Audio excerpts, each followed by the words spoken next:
Benarkah penduduk pribumi Riau Daratan berasal dari Minangkabau? Yuk kita simak penjelasan dari beberapa komunitas dari penduduk pribumi di Riau Daratan.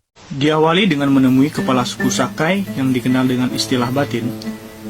Batin adalah gelar yang diberikan suku Sakai kepada seorang yang dipercaya sebagai pemimpin suku. Kata batin sendiri berasal dari ajaran nenek moyang yang dikenal dengan ajaran pebatin. Namun, pada tahun 1915, suku Sakai sudah mengenal agama Islam. Keturunan kami dari Pagaruyung. Pagaruyung telah datang. Si bahagian tak tahan diperintah pindah ke Riau. Mana kami itu ada lain lah, suku Sakai lain lah. Kalian di laut, Sakai laut itu laki. Kalau dari Paten Sebatang itu yang kata saya tadi, yang bendina apa tadi ajaknya tuh, yang bendera Rasulullah tadi, yang dengan anak itulah yang ketiga tadi, yang tua tadi ya si Besi, tengah kelupa, yang bungsu si Bunga tadi, nah itu tadi pula ajaknya sudah itu, itulah yang kata saya tadi suruhnya, ada yang buat Farid, ada yang buat Perigi, ada yang durian berjajar tadi, barulah turunnya itu ajaknya, barulah turun ke Batin, turun Patih, nah, itu caranya. Nah, kalau ceritanya itulah hamba di Tok Patih yang Sebatang tadi itu dia dulu di alam Minangkabau. Jadi dia akan berangkat kemari, tadi tinggal di sana mama-mama di alam Minangkabau lah diatur itu. Ada yang Tuan Gadis, Sebagai Ruyung, Tok Ungkudun di Semani, Titah Sungai Tarap, Raja Muda di Siasam, Tok Riang Kota Gadang. Ada datuk-datuknya di sana dia tinggalkan Tok Patih. Dia merantau lah kemari, itulah melirkan sungai yang Tiga Laras tadi kalau menurut sejarah. Iya, dulu dia merantau ke Talang tibuannya itu ajaknya. Petalang di Sungai Gadang ajaknya, jauh di Sungai Gadang. Jadi namanya Talang. Nah, itu jadi Talang Mama. Jadi di dalam Talang Mama tadi itu nama apa lelenya ajaknya, suku Anam Balendang 3. Nah, itu. Jadi orang Gadangnya kalau menurut sejarah Betin Perigi, Betin Farid, Tok Patih. Tok Patih lah yang rajanya tibuannya. Assalamualaikum warahmatullahi wabarakatuh. Alhamdulillah segala puji hanya milik Allah Subhanahu wa taala. Hari ini Ahad 10 Rabiul Awal 1443 Hijriah. Alhamdulillah saya dengan teman-teman, kawan-kawan dan santri kita dapat kembali pulang kampung di Desa Ludai, tanah tumpah darah saya. Ini saya sekarang berada di jenjang rumah panjang suku Petopang. Inilah rumah asal suku ayahanda tercinta, ayah kandung saya. Rahimahullah ta'ala. Rumah kami tak jauh di belakang ini, tempat kelahiran saya. Saya sekarang teringat dengan rumah gadang. Ini rumah gadang, lihatlah pakai gonjong. Ini artinya sama dengan rumah adat Minangkabau.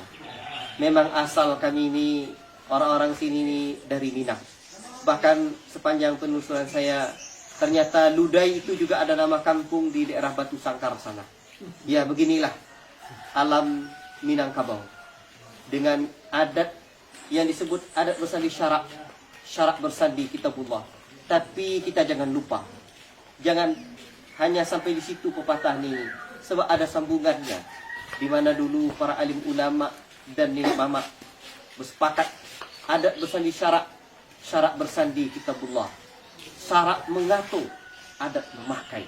Jadi ketika syarak menetapkan sebuah hukum, adatlah yang memakai, adat pula yang menyebarkannya, adat yang menjaganya.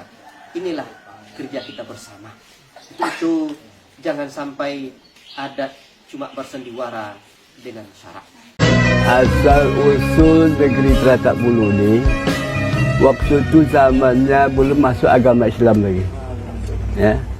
Ada 2 orang nenek kami dari Pagaruyung turun ke Teratak Bulu. Dia pakai rakit buluh, belum pandai bikin sampan lagi. Jadi sampai dia di hulu Teratak Bulu, lebih kurang 1 kilo dari pasar ni ke hulu. Itu singgahlah mereka di situ, 2 orang tadi, nenek tadi. Nenek Serani Sati sama kami, nenek Serani Kayu di Sibus Datuk Merajo. Jadi di sinilah kita bikin kampung. Kebun dulu kebun, kemudian beri kampung.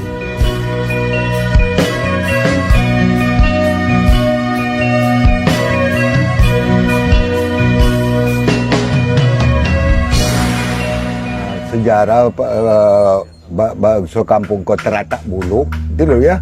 Teratak Bulu kan kini Teratak Bulu. anan dulu tak buluh.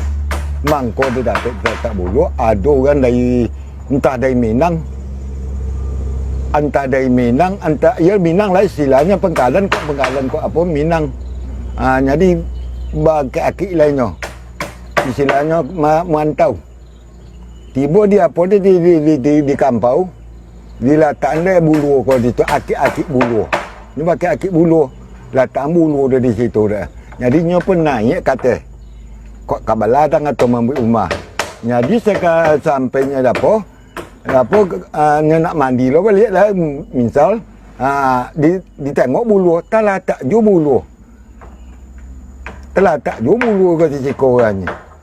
Jadi dia nyu mapak anda kita buatlah kampung kau telah tak bulu nya. Itulah cerita tu.